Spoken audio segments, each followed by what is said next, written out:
Šajā brīdī mēs ieklausīsimies šodienas lozungā no jaunās derības. Tie ir vārdi no vēstules ebrejiem, 12. nodaļas, kur 1. un 2. pantā tā mēs lasam. Tādēļ apņēmības pilni skriesim sacīkstēs, kas mums noliktas. Uzlūkosim mūsu ticības aizstājēju un piepildītāju Jēzu.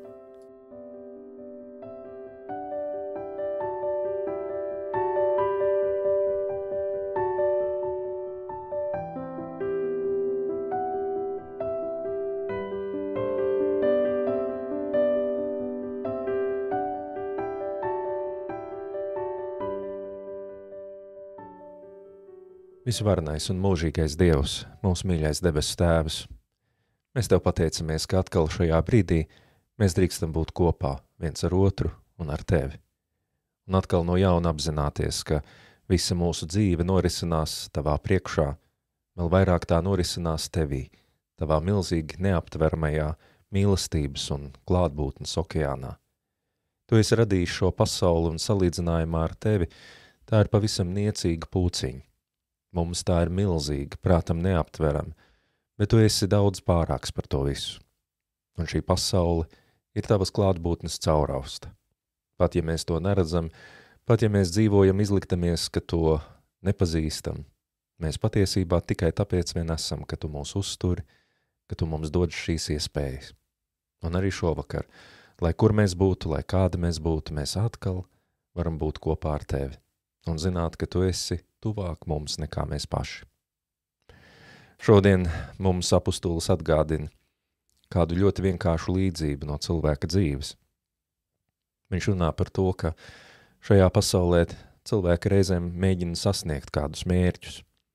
Un ja viņiem, piemēram, ir mērķis uzvarēt kādās sacensībās, tad viņi rūpīgi tam gatavojas un visu pakļauj šim lielajam mērķim. Un viņš saka, ja tā tas notiek laicīgās lietās, cik daudz vairāk mums vajadzētu pievērst uzmanību svarīgākajiem. Būt gataviem patiešām saprast, kādēļ mēs dzīvojam un kas ir svarīgākais, kas mums šīs dzīves laikā tiešām ir jāpaspēj, jāizdara, jāpiedzīvo. Viņš to salīdzina ar skriešanu sacīkstēs, tikai šoreiz mērķis nav kāda laicīga balva, bet mērķis ir dzīve tavā gaismā. Mērķis ir savienoties ar Tevi pašu. Un viņš ne tikai mūs tā pamudina šo mērķi turēt acu priekšā un būt gataviem šī mērķa labā, šī mērķa dēļ daudz ko savā dzīvē pārskatīt un tam pakļaut, bet viņš arī dod mums kādu padomu, kādu instrumentu, kādā veidā šis garīgais izaugsmes ceļš notiek. Viņš runā par to, ka mums nemitīgi jāuzlūko, jāskatās uz mūsu ticības pamatu, tās aizsācēju un arī piepildījumu, Jēzu. Tiešām, kungs, ja vien mēs varētu atcerēties par to, ka Tu esi tāds, kāds toreiz cilvēku veidolā, cilvēku vidū darbojās un atklājās Jēzus, mēs droši vien daudzas dzīves situācijas uzlūkotu pavisam savādāk.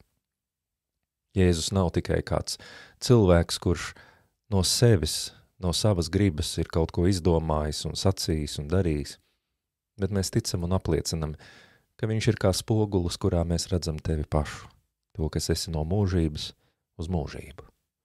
Un ja tā, tad Tevī mēs redzam kaut ko dzīvu, mīlošu, tādu, kas esi gatavs mūsu dēļ uz ļoti lieliem upuriem. Un tas, kungs, atkal ir mūsu prātam neaptverami. Tu esi tik varens salīdzinājumā ar mums, un tomēr mēs Tev esam svarīgi.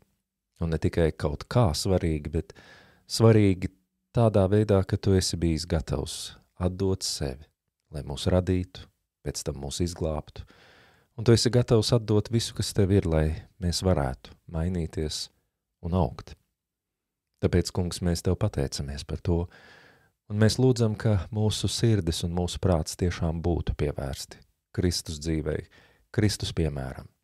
Jo viņā mēs atrodam atslēgas, gan uz to, kāds esi Tu, gan uz to, kādi varam un drīkstam un kādiem vajadzētu būt arī mums pašiem.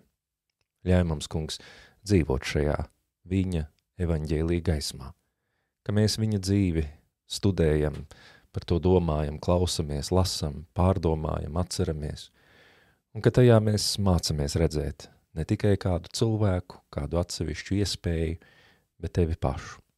Lai tas stiprina mūsu sirdis, lai mēs iegūstam mieru un vienlaikus skaidrību, cerību, mērķu sajūtu.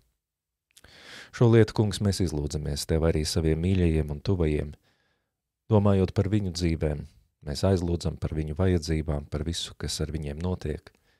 Tāpat mēs lūdzam un aizlūdzam par mūsu zemi un tautu un visu, kas tajā.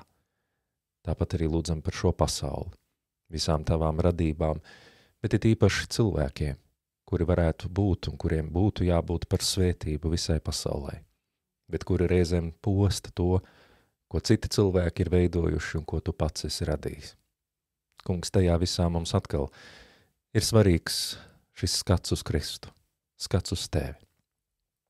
Tāpēc, kungs, mēs lūdzam pāri visām lietām, ka mūsos notiktu šī garīgā izaugsme, ka mēs pieaugtu šajā atziņā un gudrībā, kas nāk no Kristus. Bet šovakar, kungs, mēs tev uzticam visu sevi, savas rūpes, raizes, un lūdzam pēc tava miera šai naktī un spēku atkal jaunai dienai, kuru gribam dzīvot, skatoties vienīgi un tikai uz tevi.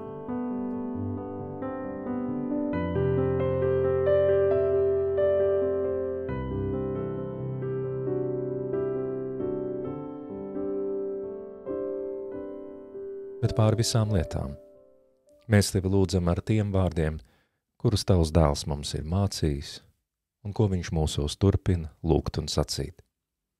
Mūsu Tēvs debesīs, svētīts, lai top tavs vārds, lai nāk tava valstība, tavs prāts, lai notiek kā debesīs, tā arī virs zemes.